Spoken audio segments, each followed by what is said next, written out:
They're here for me, the CEO whispered, coat soaked with rain. Wind howled across New Haven Port Bridge, yellow lights flickering, reflecting on black water below. Car engines roared in the distance. She clutched a leather briefcase, high heels slipping on wet wooden planks. A man in maintenance coveralls looked up, eyes sharp and deep. "You're going the wrong way. They'll catch me. You don't understand." "I understand." He pulled a worn silver badge from his pocket, engraved words, Royal Tactical Forces, retired. "Stand behind me." Headlights swept across them. 3 men in black charged forward. Metal clashed. Lights went dark. When illumination returned, only the man stood guarding her. Silent. The entire dock now quiet as if violence had never existed. Noah Raines, 39 years old, single father, former British Special Forces, now working night maintenance at New Haven Port.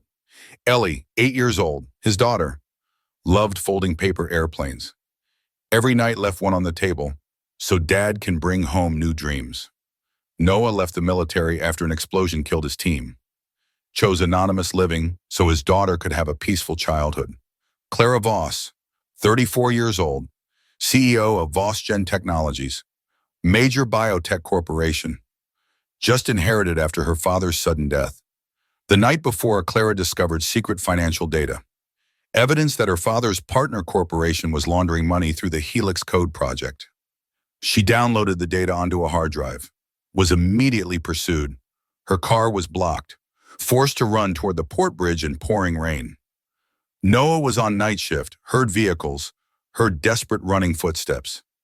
"You're going the wrong way. They'll catch me." He pushed her into a dark corner, eyes tracking the 3 men approaching. "Stand behind me." When lights flared, he moved on instinct, movements precise, decisive. 3 attackers down in silence. She gasped for breath. "Who are you?" "Someone your company fired for reporting fake safety systems." The truth hit her, recognition flickering in her eyes. Years ago, VossGen had dismissed a safety engineer. Her father's decision. The man had been right about faulty equipment, but admitting it would have cost millions. "That was you?" "That was me, and now I clean docks at night, while your company makes billions." "I didn't know it." "You didn't want to know. Nobody does, until they need someone like me." She looked at the unconscious men. "What do we do with them?" "We leave before they wake up." He grabbed her arm, guided her through the shadows, away from the dock, toward the old warehouse district. Rain pounded harder. Her heels broke. She stumbled. Without a word, he lifted her, carried her like she weighed nothing. "I can walk. Not fast enough, and they'll have backup." She stopped protesting. Let him carry her to safety. They reached a small apartment above an old storage building. 2nd floor, rusty stairs. Inside, warm light. The smell of toast. Ellie ran out, eyes bright. "Dad, you're home. Wait, who's she?" "Someone lost in the rain." The apartment was small but warm. Yellow lamplight. Toast smell. On the wall, a drawing. A man in a hard hat shielding a child from a storm. Noah made tea, set it before Clara. "You can stay tonight, but tomorrow you decide, run or face them." She sat silent, tears falling. "I just want to live." And prove my father didn't betray anyone. Ellie brought her a soft blanket. "Don't be scared, lady. My dad knows how to make rain go away." Clara laughed. First genuine laugh in days. That night she couldn't sleep, kept seeing her father's face. The day before he died, he'd seemed nervous, distracted. Had he known? Had he discovered the corruption? Or had he been part of it? The question haunted her. In the morning, Noah opened the hard drive she'd brought, saw files marked with Helix Code identification, the same project his military unit had used during his deployment. "If you go public, they'll kill you, but if you stay silent, they'll keep killing others." She asked, "So what do we do?" "Find who's pulling the strings, then cut them." "That's impossible. They have resources, power, politicians. They have those things, but they don't have what we have." What's that? Nothing left to lose. That makes us dangerous. Ellie joined them at the small kitchen table. Dad, are you going on an adventure? Something like that, sweetheart. Can I come? Not this time. But you can help by being brave while I'm gone. I'm always brave. You taught me. I know you are. Clara watched their interaction. The gentle way he spoke to his daughter. The trust between them. This man had every reason to hate her. Her company had destroyed his career. And yet here he was risking everything to help her. Why take she asked after Ellie went back to her room. Why what? Why help me after what Vosgen did to you? Because I stood silent once when my superiors gave wrong orders. Never again. And because your father tried to do the right thing at the end. I won't let that be forgotten. You knew my father? I knew of him. After I was fired, he reached out, apologized privately, said the decision wasn't his, that he'd been overruled by the board. He wanted to make it right. He never told me. He was protecting you from knowing how corrupt the company had become. She absorbed this. Then we honor him by finishing what he started. Noah nodded. Exactly. Over the next 2 days, they stayed hidden, analyzing the data, building their case. Clara learned about Noah's past, special forces, deployed to conflict zones, lost his entire team in an ambush that shouldn't have happened. We were sent in with bad intelligence, equipment that failed. Someone up the chain knew, but they sent us anyway. Who? I never found out. The investigation was classified, sealed, but I saw patterns, money changing hands, contracts going to specific companies. Companies like Vosgen and others, a whole network, using defense contracts to launder money and fund black operations. Clara felt sick. My father was part of this? I don't think so. I think he discovered it and was killed for it. The pieces were connecting. Her father's nervous behavior. His sudden death ruled as heart attack. No autopsy because the family doctor signed off quickly. It wasn't natural, she said. They murdered him. Probably, but we need proof. Ellie became their courier. She'd leave the apartment carrying her school backpack. Inside were encrypted messages to Noah's old contacts. Nobody suspected an 80-year-old girl. One of those contacts was Aiden Cross, former intelligence officer, now living off-grid. He responded cautiously, agreed to meet. The meeting happened at an abandoned train station. Night, wake rolling in. Aiden looked older, worn, but his eyes were still sharp. Noah, didn't think I'd see you again. Didn't think I'd need to reach out. What's the situation? Noah explained. Showed him the data. Aiden whistled low. This is bigger than you think. Helix Code wasn't just one project. It's a network, dozens of contracts, all funneling money to offshore accounts. Who's at the top? Lord Henning, defense minister. He's been orchestrating this for years. Clara went pale. Henning? He spoke at my father's funeral. Of course he did. He ordered the hit, then played the grieving friend. She wanted to scream, wanted to rage, but Noah's steady hand on her shoulder kept her grounded. Can you help us? Noah asked. Aiden hesitated. Helping you means going against one of the most powerful men in the country. I know. It could get us all killed. I know that too. Aiden looked at Clara. You understand what you're asking? Once we start this, there's no going back. My father died for this. I'm not backing down. Then we do it right. Full exposure. Multiple channels, media, parliament, law enforcement, all at once. So he can't silence it. They spent the next week preparing. Aiden decrypted more files, found evidence of bribes, murders, weapons deals with hostile nations. It was treason, on a massive scale, but they needed one more piece, physical evidence, something that couldn't be dismissed as digital manipulation. Henning has a safe house, Aiden said, in Sussex. That's where he keeps the original contracts. We need to break in. We need to photograph everything, get the originals if possible. Noah assessed the risk. It'll be heavily guarded. Obviously. If we're caught, we won't be, because you're the best tactical operator I've ever worked with. And I'm not bad myself. Clara insisted on coming. It's my father's legacy. I should be there. Too dangerous.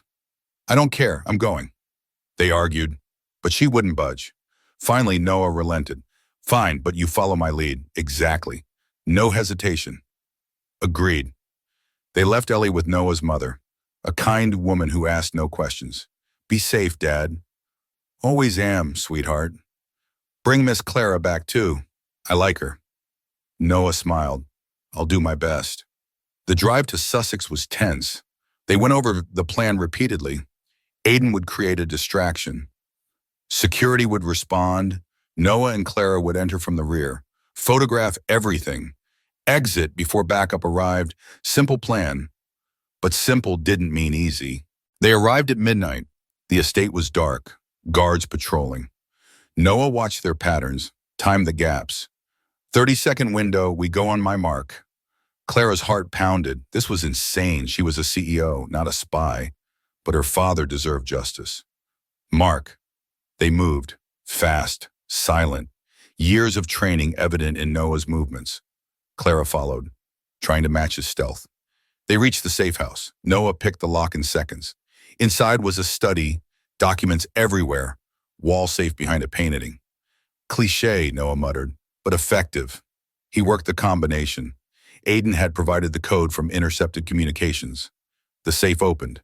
Inside were folders, USB drives, physical contracts with signatures. Clara started photographing, page after page, evidence that would destroy Henning's entire network. Then alarms blared. Time's up, Noah said. We go. Now. They ran, guards shouting, dogs barking. Noah laid down suppressing fire. Not to kill, just a slow pursuit. They made it to the car. Aiden already had the engine running. Go, go, go, Shale! Tires screamed. Bullets shattered the rear window. But they escaped. Barely. Back at the safe house, they reviewed what they'd captured. This is it, Aiden said. Everything we need. Clara felt tears of relief and grief. My father tried to stop this, and it killed him. Then we make sure he didn't die for nothing, Noah said firmly. She looked at him, this stranger who'd become her protector, her partner in this impossible fight. Thank you for believing me, for helping me. Thank you for not giving up. A lot of people would have run, taken the money and disappeared. That's not who I am.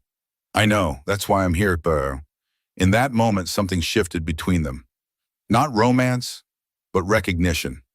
Two people who understood duty, honor, sacrifice. Two people who'd fight for what's right, even when it cost everything. The next morning, news exploded. Clara Voss wanted internationally for espionage and military secrets theft. All assets frozen, VossGen headquarters surrounded by police. She collapsed. It's over.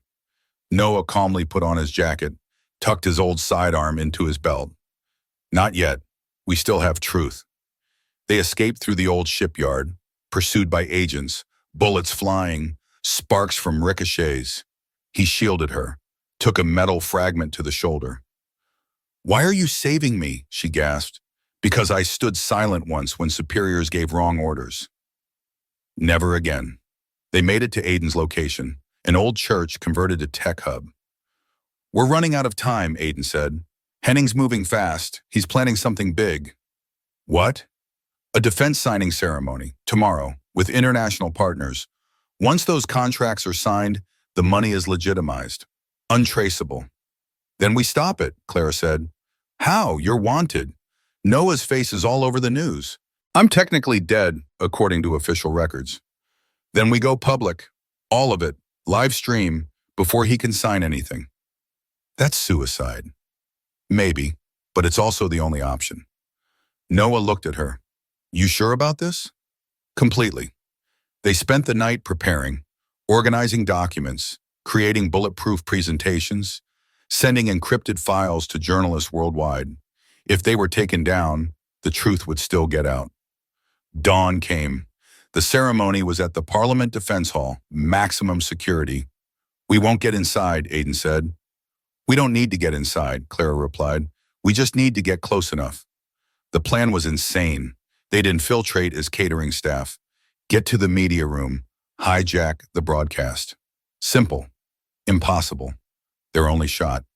They dressed in server uniforms. Fake IDs courtesy of Aiden's black market contacts. Security was tight, but chaos of a large event provided cover. They made it inside, found the media control room. Aiden took out the guards. Non-lethal, zip ties and duct tape. Noah secured the door. Clara took over the broadcast controls. On stage, Lord Henning was giving his opening remarks. Smiling, confident, Clara took a breath, then interrupted the feed. Her face appeared on every screen. In the hall, online, broadcast internationally. My name is Clara Voss. I'm wanted for exposing the truth. And today I'm going to show you what your defense minister has been hiding. The hall erupted in confusion. Security rushed toward the media room. Clara played the evidence. Documents filled the screens. Financial records, offshore accounts, contracts with hostile nations. Lord Henning orchestrated the largest defense fraud in British history. He murdered my father for discovering it, and he's tried to murder me for exposing it. Noah stood at the door, holding off security. Keep talking. These aren't allegations. These are facts. Signed contracts, bank transfers, recorded conversations, all available now on multiple secure sites. The truth is out, and it can't be stopped. Henning's face on camera was pure rage. He tried to leave, but police, real ones not on his payroll, blocked the exits. Journalists swarmed. Questions shouted from every direction. Clara played the final card. Audio of Henning ordering her father's assassination. Crystal clear. Undeniable. The hall exploded into chaos. Security finally breached the media room. But it was too late. The truth was out. Broadcast to millions. Already being shared, downloaded, analyzed. Noah, Clara, and Aiden surrendered peacefully. Hands up. But as they were let out, the crowd in the hall began applauding. First one person, then more. Until it was overwhelming, not for them, but for the truth. Within hours, Henning was arrested. His network collapsed. Dozens of officials, executives, military officers detained. The scandal was massive. Government officials resigned. Companies dissolved. International investigations launched. Clara, Noah, and Aiden were held for questioning. But public pressure was enormous. Protesters demanded their release. Media portrayed them as heroes who exposed corruption. After 72 hours, all charges were dropped. They were free. Outside the detention center, cameras everywhere. Microphones shoved forward. Ms. Voss, how do you feel? Clara spoke clearly. I feel that justice was delayed, but it finally arrived. My father's name is cleared. That's what matters.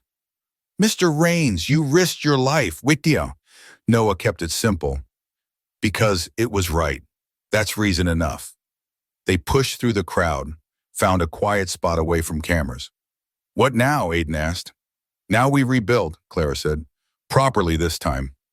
I'm going back to Ellie, Noah said. She's been without me too long. And Voss, Jen? Clara asked herself aloud. It's tainted, built on corruption. Then tear it down and build something better, Noah suggested. She nodded slowly. The Beacon Initiative, supporting veterans, war orphans, people who were used by systems like this. That's good. That's right. They parted ways at the station, Aiden disappearing into the crowd as was his nature.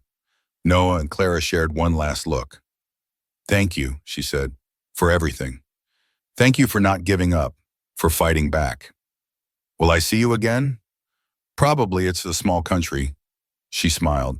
I hope so. He walked away, back to Ellie, back to his simple life. But something had changed in him. The ghosts of his past were quieter now. The guilt had lessened. He'd fought one more time, for the right reason, and won. That was enough. 3 months later, Clara was cleared of all charges. Vosgen was restructured completely. New board, new ethics policies, new mission. She established the Beacon Initiative, a fund supporting veterans and war orphans. Noah was invited to be security advisor, Aiden to handle training. Initially, Noah declined. He wanted to stay in the background, keep Ellie safe and anonymous. But Ellie changed his mind. Dad, you taught me to help people. Why stop now? Hard to argue with 8-year-old logic. He accepted a consulting role. part-time, allowing him to stay present for Ellie while contributing to something meaningful. The initiative grew quickly. Veterans found jobs, therapy, community, purpose after service. One man approached Noah after a group session. "You saved my life, mate. Not physically, but mentally. Gave me a reason to keep going. All I did was listen." Sometimes that's everything. Clara and Ellie grew close. The girl started calling her Lighthouse Lady because you light up the dark parts. Clara was touched by the innocence, the acceptance. Ellie never saw her as CEO or criminal or any label, just as a person. One afternoon while Ellie played outside, Clara spoke to Noah. "You were darkness once. Now you help others find light. We only shine because we've walked through long nights." She understood that deeply. Is that what we're doing? Shining? I think so, in our own way, for people who need it. They watched Ellie fold paper airplanes, Noah teaching her to throw them so they'd catch the wind properly. "She's special," Clara observed. "She's my entire world." "You're a good father." "I try. That's all any parent can do. Try and keep showing up." "My father tried, and they killed him for it." Then we make sure others don't face that alone. We build support, community, systems that protect whistleblowers instead of destroying them. Is that possible? It has to be, or what are we doing this for? She had no answer, but she wanted to believe it was possible.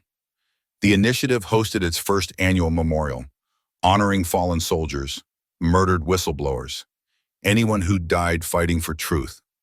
Clara spoke at the ceremony. These people didn't die because they were weak.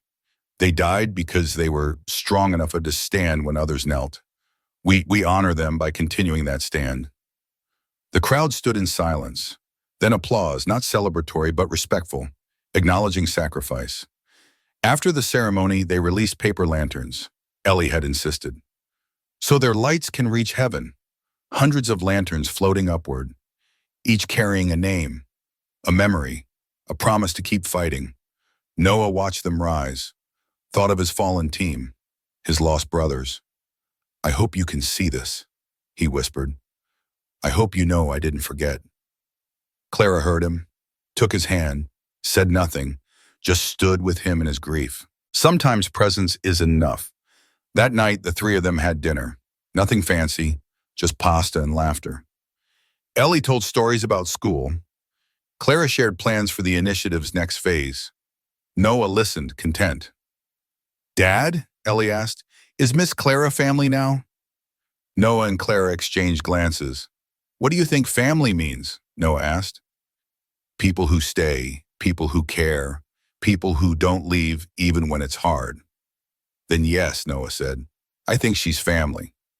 Ellie beamed. "Good, because I already told my teacher she was." Clara laughed. "Did you now?"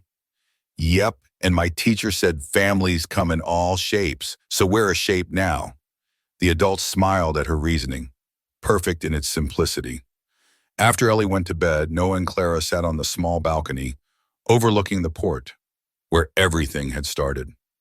"Do you ever regret it?" Clara asked. "Getting involved, risking everything?" "No, do you?" "Not for a second. Scary as it was also the most alive I've felt in years."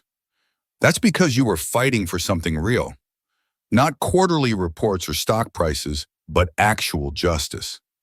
"I want to keep doing that, keep fighting." "Then you will, and people will be better for it." She leaned against him. "Thank you for seeing potential in me, when I couldn't see it myself. Thank you for not giving up, for being brave even when you were terrified."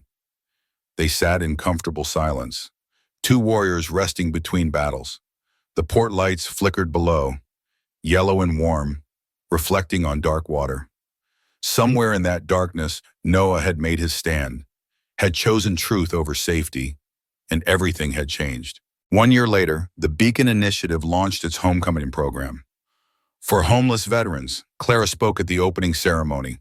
"1 year ago, I was terrified and running. A man stood his ground, not to save me, but to remind me to believe in what's right." The audience rose in applause. Media dubbed Noah the silent guardian of New Haven. After the ceremony, Ellie ran to Clara, grabbed her hand. Can you stay for dinner? Clara looked at Noah. He smiled. If you two have room, Noah answered, there's always room. The final scene showed New Haven port at night, wind carrying the sound of waves, the old tactical badge hung on the railing, reflecting lamplight, a reminder that light only matters when it shines into darkness. They walked home together, not as CEO and bodyguard, not as separate lives, as family, chosen, real, earned through fire and truth. Ellie skipped ahead. Clara and Noah followed, hands almost touching, not quite but close. You know what I realized? Clara said. What's that? Home isn't a place, it's people. People who stand with you even when standing means everything. That's very philosophical. I learned from a philosopher who wears maintenance coveralls. He laughed. I'm no philosopher. You taught me the most important philosophy, that one person standing up can change everything. I didn't change everything, we did, together.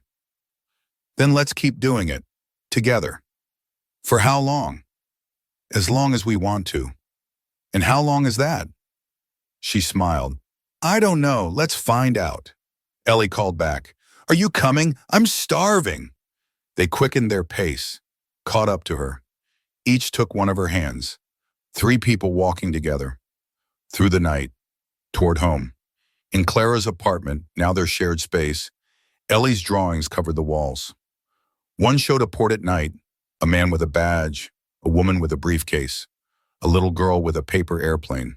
The caption read, My Heroes. Simple, true, beautiful. They had dinner, laughed, told stories, made plans, normal things, extraordinary because they were together. After Ellie slept, Noah and Clara cleaned up, moving in comfortable rhythm around each other. I got an offer today, Clara said. For what? To rebuild Vosgen properly, with full control. Will you take it? I don't know. Part of me wants to honor my father, to prove corruption can be replaced with integrity. And the other part? The other part wants to keep doing this. The initiative, helping real people with real problems. Can't you do both? Maybe, but it would mean less time for this. She gestured around, the small apartment, the simple life, the family they'd built. Then choose what feeds your soul, Noah said. Money and power can wait. Life can't. When did you get so wise? When I almost lost everything and realized what actually mattered. Us and what matters. He looked toward Ellie's room, then at Clara. This, just this. She understood completely. That night, Clara made her decision. She'd consult for Vosgen, help rebuild it, but her focus would remain the initiative, the people, the mission. Power was tempting, but purpose was better. The next morning, Ellie found them having coffee. Are you happy? Both adults nodded. Very happy. Good, because happy people smile more, and you both smile a lot now. She was right. They did smile more, because they'd found something rare.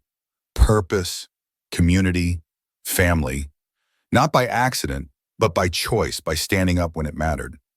The tactical badge remained on the mantle, not hidden, but not displayed. Just present, a reminder that one person can make a difference, that standing up is always worth it, that light exists specifically to shine in darkness, and that home is wherever people choose to stand together. Every single day. If you believe stories like this deserve to be told, leave a comment and subscribe to Strong Dad Stories. We tell the stories that shouldn't be forgotten.